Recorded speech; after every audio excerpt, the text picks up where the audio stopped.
प्रियंका संभव और आप मेरे साथ देख रहे हैं हेलो मनी 9। ये होता है लाइव सेशन जिसमें हम बात करते हैं अलग अलग फाइनेंशियल प्लानिंग से जुड़े मुद्दों पर। और ट्यूसडेज को हम बात करते हैं इंश्योरेंस की, यानी कि कितना बीमा हो, किस तरह का बीमा हो, जीवन बीमा से लेकर के हेल्थ बीमा से लेकर के वाहन बीमा, जिस पर भी जुड़ा आपका सवाल है हम उसका जवाब देते हैं। लेकिन आज हमारा फोकस है टर्म प्लान पर।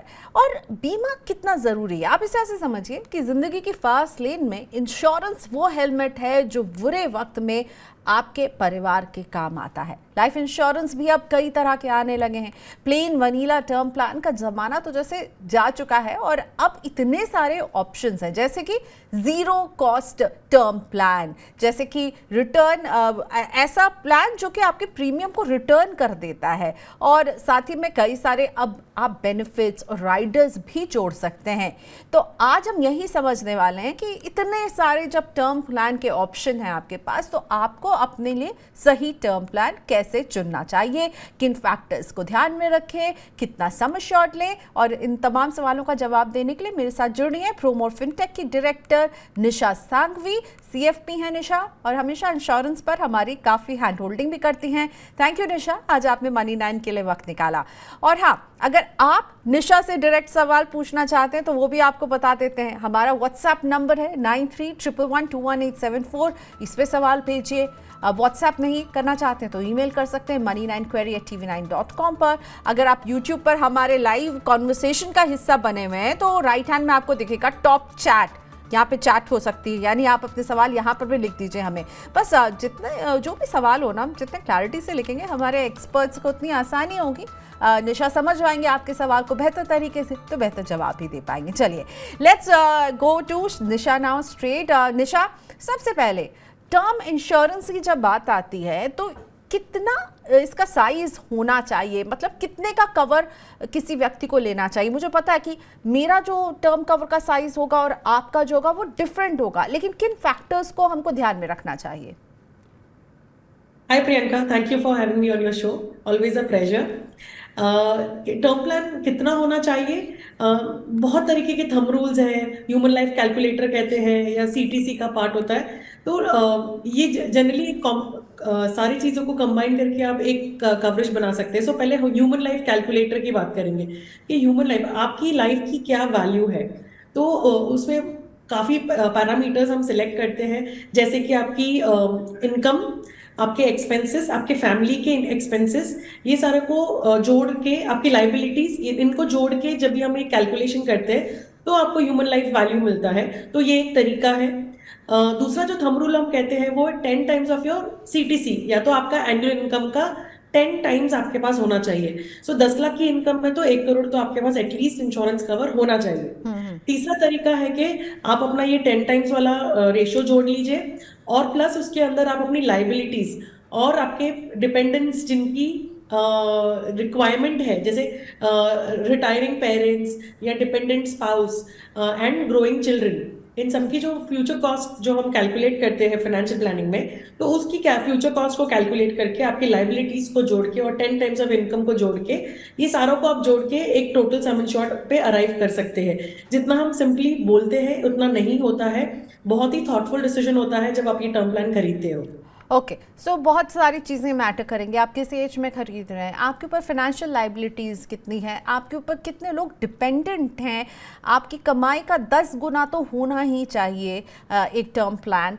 तो ये सारे फैक्टर्स जो हैं वो कंट्रीब्यूट करते हैं कि आपके कवर का साइज़ कितना बड़ा हो। चलिए अब आगे बढ़ते हैं। आजकल हम देखते हैं टर्म इंश्योरेंस कवर जो है वो 90 साल, 100 साल, whole life term insurance plans आ रहे हैं। इनका क्या मकसद है? और सुनने में तो अच्छा लगता है ना कि मैं जब तक जीवित रहूंगी मेरे पास एक इंश्योरेंस कवर रहेगा। तो ये, और लोगों को लगता है कि अरे मुझसे बोलते हैं प्रियंका 60 साल तक है क्यों, मैं हम तो 90 ईयर्स तक का ले सकते हैं, हम तो 99 ईयर्स तक का ले सकते हैं, तो हम तब तक का क्यों नहीं लेंगे, क्योंकि जितना लंबा लेंगे उतना अच्छा रहेगा।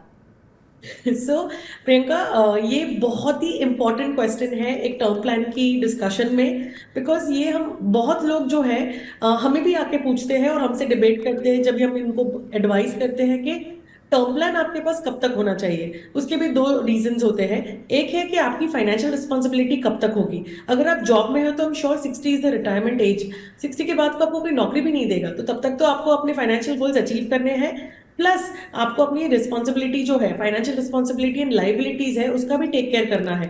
तो इसका मतलब ये है कि 60 तक आप सारा ही आपको करना ही पड़ेगा, उसमें चॉइस नहीं है।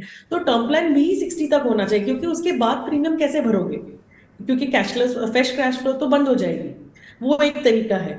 दूसरी बात जब हम बात करेंगे कि आज आप 30 के हो और आज आप सोचते हो कि मैं 99 तक लूंगा या 85 तक लूंगी, राइट। तो इफ इतना हम लॉन्गर होराइजन देख रहे हैं, जो तकरीबन 40-50 साल की बात कर रहे हैं, तो उस टाइम पे आपको ये याद रखना है कि 1 करोड़ आज बहुत बड़ा लगता है, या 2 करोड़ या 3 करोड़ भी बहुत बड़ा लगता है आज, लेकिन time value of money and inflation के हिसाब से इनकी वैल्यू, 3 करोड़ की वैल्यू क्या होगी 50 साल के बाद या 40 साल के बाद, राइट। सो एक एग्जाम्पल अगर हम देखेंगे इसमें, तो हमारे पेरेंट्स ने जो 50,000 या 1 लाख की पॉलिसीज ली थी, ट्रेडिशनल प्लान्स वाली, जिनकी मेच्योरिटी अभी आ रही है, राइट, 20-25 साल पहले की, तो वो 25 हजार जब आज हमको मिलते हैं ना, तो छोटे लगते हैं बहुत, राइट। सेम वे जब हम टर्म प्लान इवैल्यूएशन कर रहे हैं, तो अगर आप 70-75 अश्योर्ड डेथ वाली फीलिंग लेके चलते हैं कि तब तक हम लेंगे, तो then that's not the right way to look at, because term plan क्यों ले रहे हैं आज, the question is that term plan इसलिए ले रहे हैं कि फाइनेंशियल गैप आपके फैमिली को नहीं मिलना चाहिए जब भी अगर कोई डेथ आती है तो। सो बेसिकली टर्म प्लान अगर आप ले रहे हैं तो ये देखना कि आप कितने साल तक काम करेंगे, वो जो आपकी एम्प्लॉयमेंट के ईयर्स है ना वो कवर कर रहा हो, उसके बाद वो कवर करता जाएगा। पर उसकी वैल्यू अभी निशा ने बहुत अच्छे से समझाई कि टाइम वैल्यू ऑफ मनी एक फैक्टर है, कि आपका पैसा, जैसे कि आज जो पेन आप 10 रुपये में खरीद रहे हैं वो क्या 20 साल बाद भी 10 रुपये में मिल रही होगी। ये मैं अपने लिए कैलकुलेशन लेके चलती हूँ और मुझे लगता है ये ईजी तरीका है समझने का। अब इन दिनों निशा कई तरह के टर्म प्लान आ गए हैं और इसमें सबसे टॉक्ड अबाउट है जीरो कॉस्ट टर्म प्लान। सुनने में भी अच्छा लगता है ना, मेरा कोई कॉस्ट ही नहीं लगेगा और टर्म प्लान भी मिल जाएगा। ये कैसा प्लान है, कैसे काम करता है ये? जैसे ही हम जीरो कॉस्ट, फ्री, ये सारी चीजें सुनते हैं तो हमें इतना अच्छा लगता है प्रियंका कि सबको वही चाहिए, बिना सोचे समझे उसकी निटिग्रिटीज पढ़े बिना। तो पहले मैं डिटेल बताती हूँ कि जीरो कॉस्ट प्लान क्या है। तो जीरो कॉस्ट टर्म प्लान वो है कि जब भी आप एक लॉन्गर टर्म पॉलिसी लेते हो, 40-50 तकरीबन साल का कवरेज ले रहे हैं, 30-40-50 साल तक का, so basically tenure of the policy से इज दैट लॉन्ग। और मान लीजिए कि आप डिसाइड करते हो कि मैं थोड़े साल के बाद मुझे शायद वो पैसे वापस भी मिलने चाहिए, मैं पैसे क्यों भरूं, अगर मेरी डेथ नहीं हुई तो मेरे फैमिली को पैसे तो नहीं मिलेंगे, मुझे भी नहीं मिलेंगे क्योंकि मैं तो जिंदा हूं। तो आपका टेन्योर अगर खत्म हो गया, आप जिंदा रह गए, तो कुछ तो वापस मिलना चाहिए। तो ये जीरो कॉस्ट प्रोडक्ट क्या कहता है कि सब इंश्योरेंस कंपनीज के पास ये नहीं है, 2-3 इंश्योरेंस कंपनीज के पास आज है। तो ये क्या कहता है कि आपने 40 इयर्स का टर्म प्लान लिया है, तो 40 इयर्स में 25th ईयर के बाद उसमें आप एग्जिट कर सकते हो। मतलब 25 साल के बाद आपको लगता है कि मेरी फाइनेंशियल रिस्पॉन्सिबिलिटी टेक केयर हो गई है, मेरे को अभी और इंश्योरेंस नहीं चाहिए, तो तभी आप जाके इंश्योरेंस कंपनी को कह सकते हो कि मुझे मेरा जो कॉस्ट मैंने भरा है वो वापस दीजिए। Okay. अब इसमें कैच क्या है, जो प्रीमियम आप भर रहे हो उस प्रीमियम में आपको नॉर्मल टर्म प्लान के वर्सेस ज्यादा देना है, क्योंकि इंश्योरेंस कंपनी रिस्क लेके चल रही है कि आप पैसा वापस लेके जाओगे। Okay. Right, for them that's a risk. So the product is designed in such a way कि जहां पर premium normal plain vanilla term plan के कंपैरिजन में प्रीमियम ज्यादा है, ठीक है। जीरो कॉस्ट कहते हैं बट वो जीरो कॉस्ट नहीं है, it is only a fancy name given, लेकिन प्रोडक्ट अंदर जो है वो पैकेजिंग में ऐसा बनाया गया है कि जिसमें प्रीमियम ज्यादा ले रहे हैं और आपको ऑप्शन दिया जा रहा है कि 25 साल के बाद आप एग्जिट कर सकते हो। Okay. So ये और return of premium is the same thing? No, return of premium अलग है। आपको रिटर्न ऑफ प्रीमियम एक राइडर की तरीके से आपको ऐड करके लेना है। ओके ओके, सो एक राइडर आप ले सकते हैं जिसमें रिटर्न ऑफ प्रीमियम होगा, उसमें किस तरह से रिटर्न होता है पैसा? सो रिटर्न ऑफ प्रीमियम में मान लीजिए आपने आज 30 के हो, आपने 35 टेन्योर का पॉलिसी लिया है, तो 65 के एज और टेक्निकली पॉलिसी होगी, तो 65 तक अगर आपके डेथ नहीं होती है तो आपको जो आपने प्रीमियम भरा है वो आपको पैसा वापस मिलता है। ओके सो और दोनों सुनने में तो सेम ही लग रहे हैं। जीरो कॉस्ट भी मुझको तो जो मैंने उनको प्रीमियम दिया वो वापस करेंगे ना, या कुछ पैसा काट कर वापस करते हैं? रिटर्न ऑफ प्रीमियम में भी पैसा वापस होगा, सुनने में रिटर्न ऑफ मुझे प्रीमियम सेम लग रहा है। नहीं, सो रिटर्न ऑफ प्रीमियम में आप खुद आपको जाने की जरूरत नहीं इंश्योरेंस कंपनी के पास। आपकी टेन्योर खत्म हो गई, इंश्योरेंस कंपनी आपको पैसा वापस दे देगी। और ओके जीरो कॉस्ट में आपको इंश्योरेंस कंपनी के पास जाना है और कहना है कि मुझे एग्जिट करना है। Okay fine. आप ये दोनों प्लान किन्हें कहती हैं कि उनके पास होना चाहिए? क्योंकि सुनने में तो अच्छा लगता है ना जो पैसा दिया, क्योंकि हमेशा टर्म प्लान के साथ एक दिक्कत रहती थी, लोग कहते अरे मैं तो मर जाऊंगा या मर जाऊंगी, फिर क्या फ़ायदा इतना प्रीमियम दे करके। आई थिंक हमने उस मिथ को काफ़ी हद तक अब दूर कर दिया है, आई होप सो। लेकिन ये प्लान ज़ीरो कॉस्ट और रिटर्न ऑफ प्रीमियम किसके लिए सही है? क्या किसी के लिए सही है इस तरह का प्लान?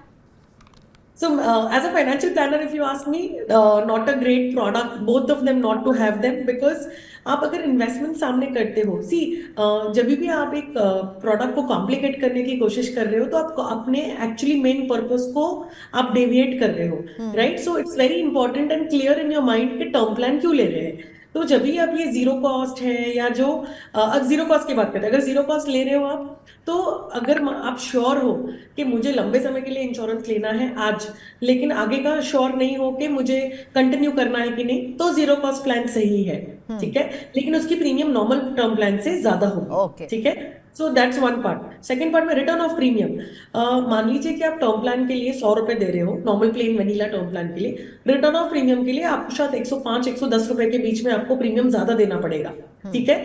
तो अल्टीमेटली योर टू गेट आपका पैसा आपको वापस मिलने के लिए आप उसके लिए ज्यादा पैसा आज दे रहे हो, और इस पैसे का बेहतर इस्तेमाल शायद कहीं और कर सको। तो क्यों एनालॉजीज आउट देयर कि आप इन्वेस्टमेंट कर सकते हो उसमें।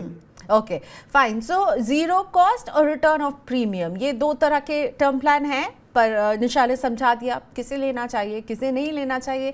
इस आपको दोनों में ही एक्स्ट्रा प्रीमियम देना पड़ेगा। अब बात करते हैं एक बहुत ही ज़रूरी राइडर, पर्सनल एक्सीडेंट राइडर।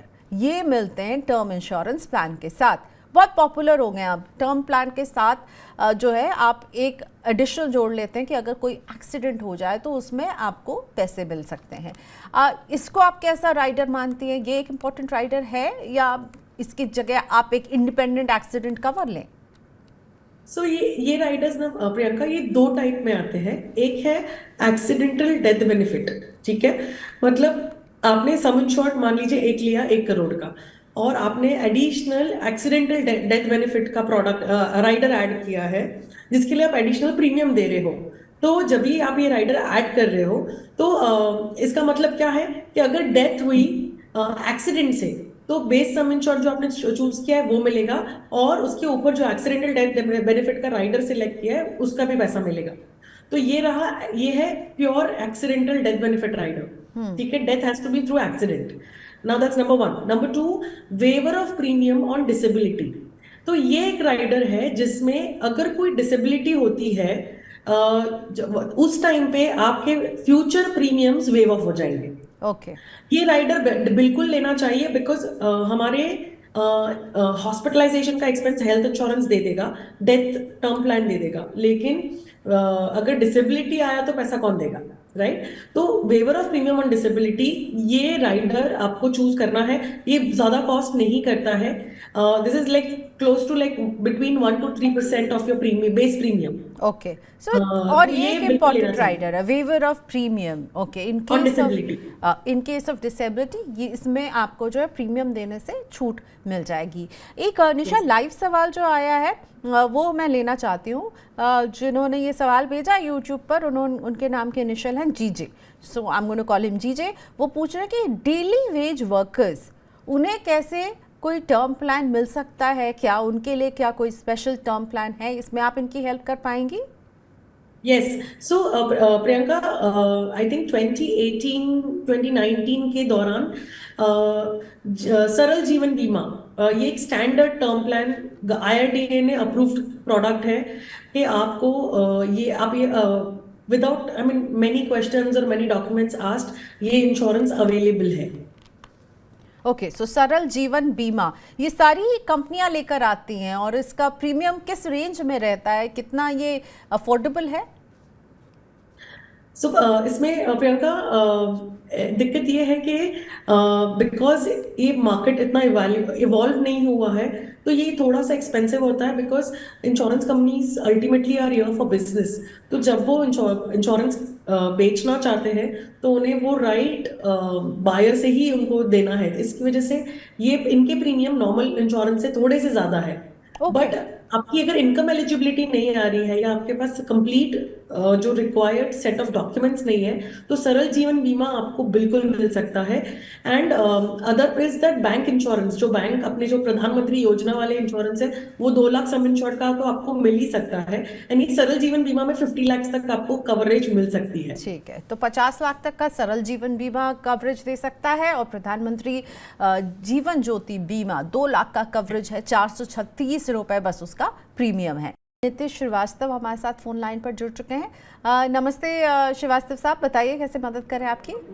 नमस्ते मैम, बहुत बहुत नमस्ते। मैं ये पूछना चाह रहा था कि मैं एक टर्म प्लान खरीदना चाहता हूँ, तो क्या इसके लिए मुझे अपना जो मेडिकल टेस्ट है पहले कराना पड़ेगा या जरूरत है ऐसा करने की? मतलब अहम सवाल है, क्या टर्म प्लान खरीदने के पहले भी कोई मेडिकल टेस्ट होता है? निशा, करवाना चाहिए इनको, श्रीवास्तव जी को मदद कीजिए जरा। So very good question.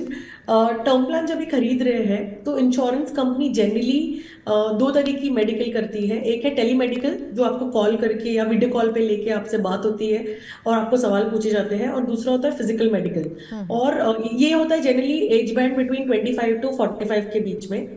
The moment आप 45 एज क्रॉस करते हो तो कंपल्सरी फिजिकल मेडिकल्स होती ही है। और हम इंसिस्ट करेंगे कि आप इंश्योरेंस कंपनी को भी कहिए कि मैं फिजिकल मेडिकल्स करना चाहता हूं। अगर इंश्योरेंस कंपनी कहती है कि टेली मेडिकल्स पे हो जाएगा।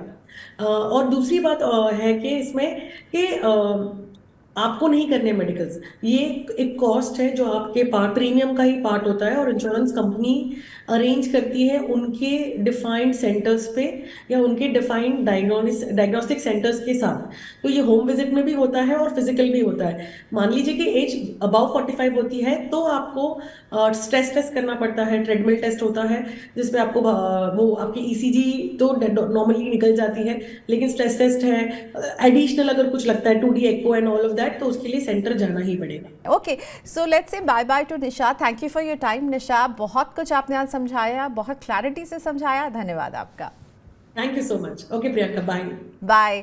और हम आपको बताना चाहेंगे कि पर्सनल फाइनेंस से जुड़ा हर अपडेट आपको मनी 9 में मिलता है, तो खबरें कैसे छूट सकती है। इसलिए पर्सनल फाइनेंस से जुड़ी जो भी खबर आप पढ़ना चाहते हैं, हर खबर को हर एंगल से हम कवर करते हैं money9.com पर। लॉग इन कीजिए money9 की वेबसाइट पर money9.com पर और पढ़िए पर्सनल फाइनेंस से जुड़ी खबरें, अपडेट 7 भाषाओं में, हिंदी के अलावा गुजराती, बांग्ला, कन्नड़, मराठी, तेलुगु और इंग्लिश में मनी 9 आप तक पहुंचा रहा है पर्सनल फाइनेंस से जुड़ा वो कंटेंट जो आपकी जेब का ख्याल रखते हैं। आज के शो को हम वाइंड अप करेंगे, लेकिन कल शाम को 4 बजे मैं फिर हाजिर रहूंगी और वेडनेसडे का दिन है म्यूचुअल फंड्स के नाम। तो म्यूचुअल फंड में भी स्मॉल कैप फंड्स में काफ़ी एक्शन दिख रहा है। इस एक्शन में आपको क्या करना चाहिए? रिटर्न चाहिए तो क्या चुने? Small cap fund. लेकिन ऐसे बस चुन मत लीजिए स्मॉल कैप फंड। आपको किन बातों का ध्यान रखना, यही बताने के लिए कल पूनम रूंगटा होंगी मेरे साथ शाम को 4 बजे हेलो मनी 9 में। अगर आप अपने पोर्टफोलियो को भी रिव्यू करवाना चाहते हैं तो भेजिए अपने सवाल, फटाफट हमें व्हाट्सएप कर डालिए, पूनम जी देंगी आपके सवालों का जवाब। आज के लिए इतना ही, बाय बाय।